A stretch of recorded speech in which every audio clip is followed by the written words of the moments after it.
être esclaves des hommes qui n'ont rien à voir avec Dieu. Voilà. Mais je demandais aussi, par rapport au sens de la responsabilité, à qui la faute? Est-ce aux fidèles de l'Église corps du Christ du siècle présent, ou bien ça serait carrément aux serviteurs de Dieu du siècle présent? La faute n'est pas aux fidèles. La faute revient aux serviteurs. Parce que le fidèle, ce sont des gens que vous êtes censés diriger. Ce ne sont pas les fidèles qui doivent donner une ligne de conduite à l'Église.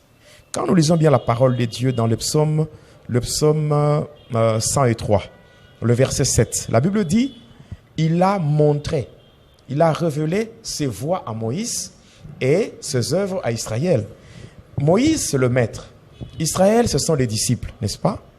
Le maître reçoit les instructions auprès de Dieu.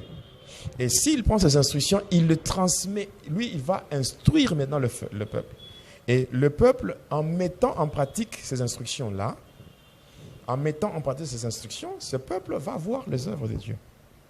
Bon, maintenant, si le peuple est là pour recevoir les instructions qui viennent de cet homme-là, cet homme donne les instructions que lui aussi a reçues de la part de Dieu. Bon, maintenant, si lui, il est là, au lieu de donner des instructions qui viennent de Dieu, lui, il donne des instructions qui viennent du diable. Maintenant, le peuple va faire quoi? Le peuple est censé obéir. Parce que le peuple, c'est l'ensemble de disciples. Et les disciples, ce sont des élèves disciplinés qui imitent leur maître. Bon, si le maître vient voir le peuple ou les disciples, il appelle une sœur qui est disciple, non? Il lui dit non, il lui propose de coucher avec. N'est-ce pas? C'est une instruction qui vient de Dieu. Et puis une sœur qui couche avec un pasteur. Même si le pasteur parle en langue, même s'il prêche et que le feu sort par sa bouche, la sœur n'aura plus confiance. Oui, parce que la sœur a vu la nudité de son pasteur. Vous voyez? Bon, il faut à un moment donné qu'on apprenne à appeler le chat par son nom. Oui. Parce que lorsque le pasteur a couché avec la sœur, qu'est-ce qui s'est passé? Mais il s'est déshabillé, non? Et la sœur a vu, d'abord, spirituellement, c'est l'inceste. Oui, parce que le pasteur, c'est le père de cette fille-là, de cette sœur-là, de l'église. Maintenant, comment voulez-vous qu'un père couche avec sa fille? D'abord, il est en train de la maudire. De deux, c'est l'inceste. Et puis, de trois, comment voulez-vous que cette sœur-là puisse avoir du respect? Comment voulez-vous que cette sœur voie le pasteur comme un homme sacré? Un homme qui est sacré. Un homme qui a la divinité. Mais on va sentir même dans son comportement. Regardons dans les églises. Il y a trop de légèreté. Même quand on est du haut de la chair. On fait la comédie au lieu de prêcher. Dans beaucoup d'églises, on dit des choses que les hommes ont besoin d'entendre pour que les gens commencent à faire des défilés, pour sceller, pour jeter l'argent. On met un panier là-bas, c'est vrai. On met un panier et là on voit un défilé pour que les gens passent. Tout ça parce que le pasteur qui est là, il ne parle pas des instructions qu'il a reçues de Dieu, mais il parle des choses que les gens ont besoin d'entendre pour qu'ils soient égayés et tout. C'est ça. Et en faisant cela, où est la dimension sacrée là-bas? Vous êtes dans l'église. Toujours dans l'église là. Il y a des confidents du pasteur qui connaissent tout ce qu'il fait en coulisses. Et eux aussi font des dégâts. Ils savent que le pasteur ne peut pas nous dénoncer parce que si nous dénonçons ce que lui fait, lui aussi, je dirais ceci, le pasteur ne va pas nous dénoncer parce qu'il ne va rien nous faire parce que nous savons aussi ce qu'il fait. S'il ose seulement parler en mal de nous, nous parlerons aussi de ce que lui fait en coulisses. Et là, maintenant, l'église est comment?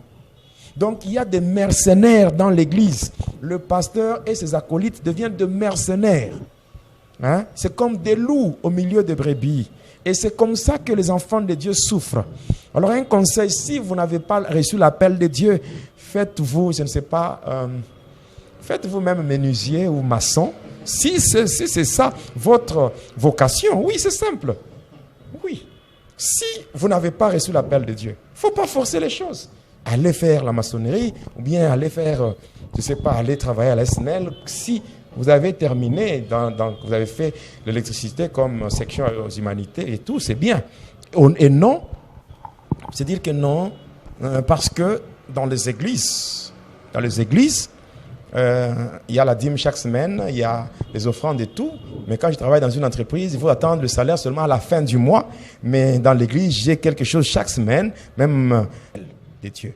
Et quand on a reçu l'appel, on n'a même pas besoin d'aller dans des maisons occultes pour démontrer la puissance de Dieu. Dieu, quand il vous appelle, c'est qu'il vous donne la vision. Et quand il donne la vision, il donne aussi la provision. C'est-à-dire qu'il va vous équiper pour que vous ayez tous les atouts afin d'accomplir fidèlement la mission qui vous a été confiée. Mais dans le cas contraire, on ne peut pas forcer. Quelqu'un qui n'a pas été appelé pour être pasteur, même s'il partait à la montagne, il peut faire 1 mois à la montagne, il descendra comme il est monté. Parce que Dieu ne va rien lui dire. Mais lorsque vous sentez que vous avez été appelé, c'est peut-être par une voix audible, par une prophétie, bien par une conviction intérieure. Vous avez senti vraiment que Dieu vous a appelé et que vous faites alliance avec lui. Dieu va vous équiper. Il vous donnera la provision liée à votre vision et vous allez faire beaucoup de choses. Donc ici, je ne peux pas condamner le fidèle. Je condamne les hommes de Dieu. Et bien sûr, nous pouvons mettre ces hommes-là, nous pouvons les mettre entre guillemets. Pourquoi? Parce que il y a aussi le vrai. Parce que quand on parle du faux, c'est que le vrai aussi existe. Alors, il y a des hommes de Dieu. Et si je peux m'adresser à ces hommes de Dieu vrais, prions pour l'Église et que le Seigneur commence à mettre à nu toutes les œuvres de ténèbres et aussi que le Seigneur parvienne à démasquer le loup qui sont entrés au milieu de la bergerie. Donc que ce loup-là soit aussi démasqué, qu'il soit découvert. Parce que le Seigneur a dit, il n'y a rien de caché qui restera caché pour toujours. Donc le mal doit être dénoncé. Et si le Seigneur lui-même permet à ce que certaines personnes soient scandalisées, il est dit, il n'y a aucun malheur qui peut arriver si Dieu n'a pas révélé cela à ses serviteurs, ses prophètes. Certainement, il y a des gens qui ont reçu la grâce d'être visités par des hommes de Dieu et il y a des conseils qu'on leur a donnés et eux n'ont pas voulu accepter, ils n'ont pas voulu abandonner le mal. Mais finalement, au final, il y a des scandales qui arrivent. Il y a des scandales qui arrivent parce que Dieu, il aime tout le monde. Avant que le mal ne puisse arriver, Dieu prend le temps d'avertir. Il peut parler à un homme, il peut parler même aux intercesseurs, qui peuvent aller voir le pasteur. Non, voilà ce que nous avons vu, il y a ça et ça et ça. Je me rappelle, il y a un homme de Dieu qui était pasteur dans une église, dans une extension d'une église. Un jour, ils étaient dans l'intercession, il a vu, il y a un frère de l'intercession qui avait vu le pasteur qui est le représentant légal, il avait vu à genoux devant des statues comme ça, en train d'adorer. Il a vu cette vision et puis ça s'est coupé. Il avait peur. Il est allé voir maintenant le pasteur responsable de la paroisse. Il lui a dit, le pasteur était venu me voir. Il me voit, il me parle de ça. Je dis, prions. On avait prié. Et après la prière, j'ai dit au pasteur que votre représentant là n'est pas dans le Seigneur. Il est déjà dans d'autres choses. Oh non, moi je reste un peu parce qu'il me soutient. Tu vois, ma maison, c'est lui qui prend en charge mes enfants et tout et tout. Bon. Après m'avoir dit ça, j'ai dit ok, merci. Après quelques mois, la chose maintenant a été découverte. Tout le monde parlait de ce pasteur comme un sataniste. Il y a des filles, il y a des gens qui ont parlé. Il est venu me voir. Non, pasteur, tu avais raison et tout et tout. Il dit bon, nous avons prié, Dieu a confirmé. Pourquoi continuer avec une telle église pendant que Dieu a révélé ça? Et ce n'est qu'après avoir compris, il a quitté et lui aussi, il a commencé aussi une œuvre. Donc il est encore au début et le Seigneur est en train de l'assister. Voilà. À un moment, pasteur, quand vous avez eu à parler, vous avez évoqué l'homosexualité dans l'église. Et c'est devenu, on peut dire, monnaie courante, parce que c'était quelque chose qui, à l'époque, n'était pas mis à nu aux yeux des gens. C'était quelque chose de secret, de caché. Mais aujourd'hui, il y en a qui n'ont pas honte de le pratiquer, et même que l'on sache qu'ils le sont. Alors, vous pouvez nous dire l'impact spirituel de l'homosexualité dans la vie d'un homme. Par rapport à votre expérience de l'autre côté, en tant qu'ex-sataniste et actuellement en tant que pasteur, serviteur de Dieu. Ok. L'homosexualité, c'est parmi les éléments liés au plan d'action de Satan. Vous savez, l'Église, elle est appelée à créer le réveil spirituel. Mais le diable cherche à ce que l'Église soit apostate. Donc que l'Église soit plongée dans l'apostasie, l'Église soit plongée dans l'abandon de la foi. Donc que les fidèles, les disciples du Seigneur, puissent d'une manière insidieuse abandonner la foi. Et par rapport à cela, le diable a déjà élaboré un plan d'action pour soumettre l'Église à un sommeil spirituel. Et ce plan d'action comporte 7 points. Le premier point, c'est ce qu'on appelle introduire dans le monde l'homosexualité sur le plan vertical et sur le plan horizontal. Le deuxième point, c'est combattre et nier la manifestation du Saint-Esprit. Le troisième point, c'est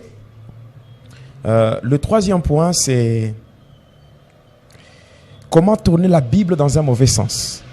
Et le quatrième point, c'est introduire dans l'Église la mode ainsi que la rivalité. Après cela, c'est introduire dans l'Église l'influence du monde des affaires. Et en dehors de ça, donc introduire dans l'Église l'influence du monde des affaires. Après cela, il y a comment mettre fin à l'offrande et au sacrifice perpétuel. Et puis, un autre point, c'est renforcer le pouvoir du mal. Renforcer le pouvoir du mal dans le monde. Vous voyez ces points-là. Le diable veut à ce que l'homosexualité puisse atteindre un niveau vraiment culminant. C'est-à-dire le plan horizontal et vertical. C'est-à-dire sur le plan vertical, c'est-à-dire de plus bas jusqu'au plus haut. Ça veut dire en commençant par le petit jusqu'au plus grand. Et aussi sur le plan horizontal, c'est que le diable veut quoi? Que l'homosexualité soit partout. Soit partout. Alors, quand nous prenons le plan vertical, le plan vertical, nous prenons de plus petit jusqu'au plus grand. Or, dans une société, ceux-là qui donnent de bons exemples, de conseils, qui orientent les plus jeunes, ce sont les plus grands. Or, le plan du diable par rapport à l'homosexualité, c'est arriver à légaliser l'homosexualité au niveau national, au niveau de pays. C'est ainsi qu'aujourd'hui, vous allez voir, quand on parle de leadership, par rapport au leadership, on voit l'État et l'Église. Donc on voit le gouvernement, on voit aussi l'Église. Alors, passant par cela, le diable travaille pour que, déjà au niveau des gouvernements, que l'homosexualité soit reconnue officiellement. Et de deux, qu'au sein des églises, que l'homosexualité soit aussi reconnue. Et tout cela, c'est pour que l'homosexualité atteigne un niveau culminant pour susciter la colère de Dieu. Vous allez voir cette dimension de l'homosexualité sur le plan vertical et horizontal, c'est ce qui avait attiré la colère de Dieu sur Sodome et Gomorrhe. Et c'est ce que le diable veut. Il introduit ça. Vous savez, dans l'église aujourd'hui, il y a même des jeunes gens. Le pasteur couche pour avoir la puissance. Parce que, passant par l'homosexualité, il y a des démons géants aussi qui entrent et qui font que ceux qui pratiquent cela montent dans une dimension spirituelle où ils obtiennent un certain succès dans certains domaines. Il y a par exemple ceux-là qui sont dans l'occultisme. Il peut être dans l'église pour maintenir son autorité. Il peut pratiquer l'homosexualité ou bien il peut coucher avec toutes les femmes des serviteurs. Il y a des églises comme ça. Le pasteur, les serviteurs qui sont dans son collège, les serviteurs qui sont dans son équipe dirigeante, pour que tous ces serviteurs soient soumis à lui. Et quand il parle, les serviteurs tremblent. Donc, qu'ils se retrouvent dotés d'une autorité diabolique. Alors, il couche avec les femmes de ses propres serviteurs. Et même dans le domaine politique, ça se fait. Quelqu'un qui a des serviteurs ou des travailleurs avec lui, il se subalterne, mais il va coucher avec les femmes de ce subalterne pour avoir l'autorité. Et ainsi, dans certaines églises, quand le pasteur parle, on ne sait pas le contredire. On ne sait pas lui apporter même une correction pour qu'il retourne sur le droit chemin. Pourquoi? Parce qu'il est doté d'une certaine autorité qu'il a récupérée en couchant avec les femmes de ses serviteurs. Il y a des pasteurs comme ça. Toujours dans l'église, il y a des églises où, selon les rituels de la Kabbale et les rituels du sacerdoce inspiré, il y a des églises au niveau de l'estrade, là où on monte la chair. Qu'est-ce qu'on fait? On demande de chercher des enfants des prématurés. Et là, on va mettre la chair, l'estrade là-bas, on creuse là-bas. On enterre. Et maintenant, quand l'enfant là, prématuré, quand cet enfant, donc c'est horrible, même, ils vont plus loin dans leur rituel là. Ce sont des gens qui sont sadiques. Il y a des fois, ils volent même des enfants vivants. Et les enfants, les bébés enterrés vivants dans les églises. Maintenant, quand l'enfant d'abord va mourir, il meurt d'abord étouffé. Et par après, quand il va se décomposer. Quand il se décompose, qu'est-ce qui sort? Oh, voilà, les asticots. Maintenant, le nombre de fidèles sera fonction du nombre des asticots. Oui. Et c'est comme ça qu'il y a des églises avec des foules. Et tout ça, ce n'est pas Dieu. Ce n'est pas Dieu. Et tous ces gens sont envoûtés au point que, à l'église, c'est devenu, ce qui prime beaucoup plus, c'est des stars, donc le védétariat. Et le pasteur lui-même, quand vous le voyez, vous voyez une star. Oui, vous voyez une star qui est là devant. Et les gens sont là, des fanatiques. Voilà pourquoi nous ne pouvons pas nous taire par rapport à toutes ces choses. Nous sommes là pour dévoiler. Il est dit à la loi et au témoignage. Car si on ne parle pas ainsi, il n'y aura pas d'horreur. Quand il n'y a pas d'horreur, c'est qu'il y a le ténèbre. Et les gens qui sont couverts dans le ténèbre ne peuvent rien faire. Ils ne peuvent rien faire. Et il est écrit, les ténèbres ne régneront pas pour toujours. Alors, comme les ténèbres ne peuvent pas régner pour toujours, le Seigneur suscite des gens comme moi, et qui prennent le risque de dévoiler ces choses au détriment de leur propre vie, parce que nous savons que notre vie c'est Jésus. Et sachant que notre vie c'est Jésus, on n'a rien à craindre. Parce que tant que Jésus n'a pas encore dit son dernier mot, le mal ne peut pas nous arriver. Le mal arrivera, mais le Seigneur nous délivrera. Selon qu'il est dit dans le psaume 34, le verset 20, le malheur atteint souvent les justes, mais l'Éternel l'en délivre toujours. Donc moi, personnellement, je n'ai pas peur. Je sais, avant de quitter Lubumbashi, il y a un prophète qui est venu me voir et me dit, pasteur, le Seigneur me montre un 10e poison. Il dit, ah bon, le 10e. Mais c'est encore là, c'est encore peu. Qu'il te montre même le 20e. Parce que moi, j'irai jusqu'au 20e, 30e poison, j'irai, mais mourir, je ne vais pas mourir parce que les hommes ont préparé ma mort. Moi, je mourrai rassasié de jours et je quitterai ce monde seulement après avoir terminé la mission qui m'a été confiée par le Seigneur. Et contre vents et marées, j'irai et j'accomplirai pleinement la mission que le Seigneur m'a accordée, et en me plaçant sous le soleil, en me ramenant de la mort à la vie. Il sait lui-même le pourquoi. S'il m'a ramené de la mort à la vie, pendant qu'il y a des gens que j'ai laissés dans le séjour des morts, mais il m'a pris parmi ces gens, il m'a ramené. C'est pour que je fasse sa volonté. C'est pour que je puisse parler et que le peuple de Dieu soit vraiment éclairé par rapport à certaines bêtises que le diable a déjà introduites dans l'église de Dieu. Voilà.